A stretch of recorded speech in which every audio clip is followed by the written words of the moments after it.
You really thought I came to be kind? That's adorable.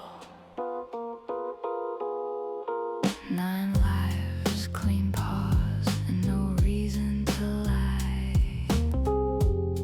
Come a little closer. I can make this hurt less or worse. Your choice. A city covered in snow. A woman pushed beyond her breaking point, and the transformation that gave comic book cinema one of its most haunting characters. In 1992, Michelle Pfeiffer stepped into Tim Burton's Gotham as Selina Kyle. Seductive, dangerous, vulnerable, and unpredictable.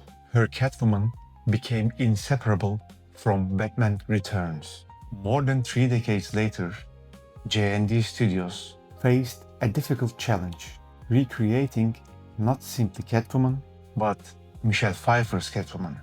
And with this character, costume alone isn't enough. Batman Returns took Gotham into a colder, darker, and more theatrical world. Its characters weren't simply villains or heroes.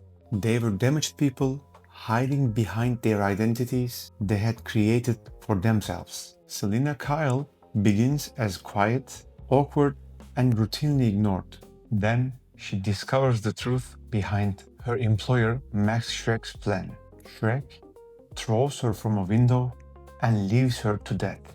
Selina returns to home as a completely different person. She destroys pieces of her old life, takes a black vinyl coat, and begins cutting and stitching. And Catwoman emerges. Those white, rough stitches became central to her appearance. The costume looks as though it has been assembled from something already torn apart.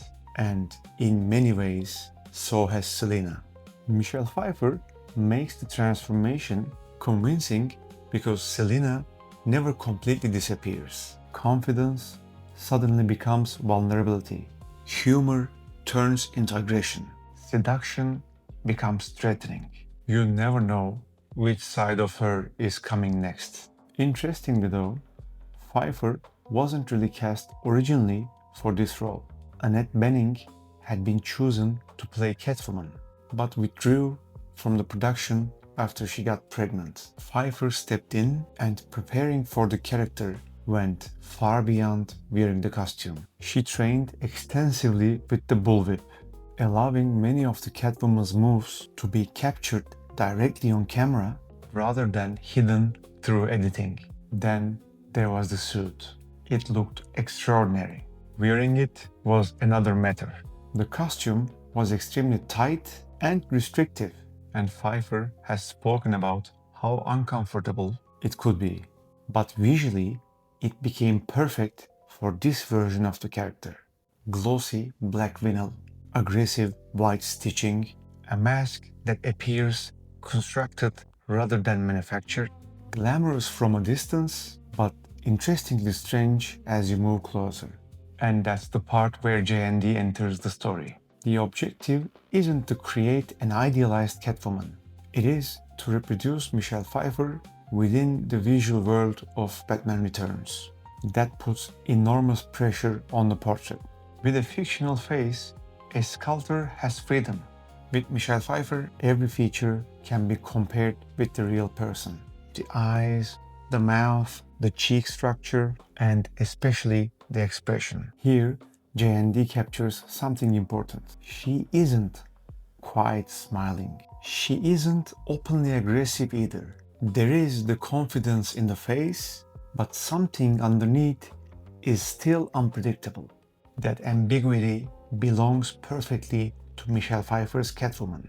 JND uses silicone for the exposed skin, which gives the portrait a very different quality under light compared with the traditional painted polystone. Highlights appear softer. Skin tones have greater depth. Small variations in color prevent the face from looking perfectly uniform.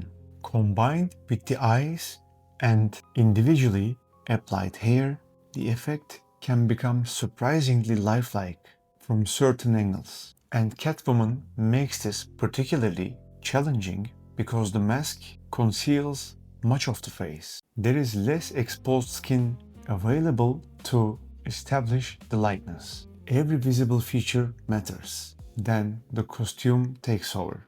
Black surfaces can easily lose detail if they reflect light uniformly, but this suit depends on the reflections. The glossy surface, seams, and irregular white stitches constantly break up the silhouette. The stitching almost behaves like scars running across the costume. Soft silicone skin against glossy black material. Precise facial details against deliberately rough stitching. These contrasts give the piece much of its visual character. And there's another detail that deserves attention. The cat. Obviously not this one. It could easily have been treated as a simple accessory, but JND gives it a surprising amount of presence. What is especially impressive is the fur.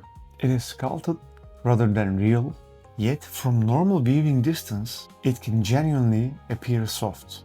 The direction of the strands and the way light creates tiny shadows across the surface give the coat an unexpected, natural texture. Get closer and you can see everything is sculpted, and step back and your eyes can easily read it as a real fur.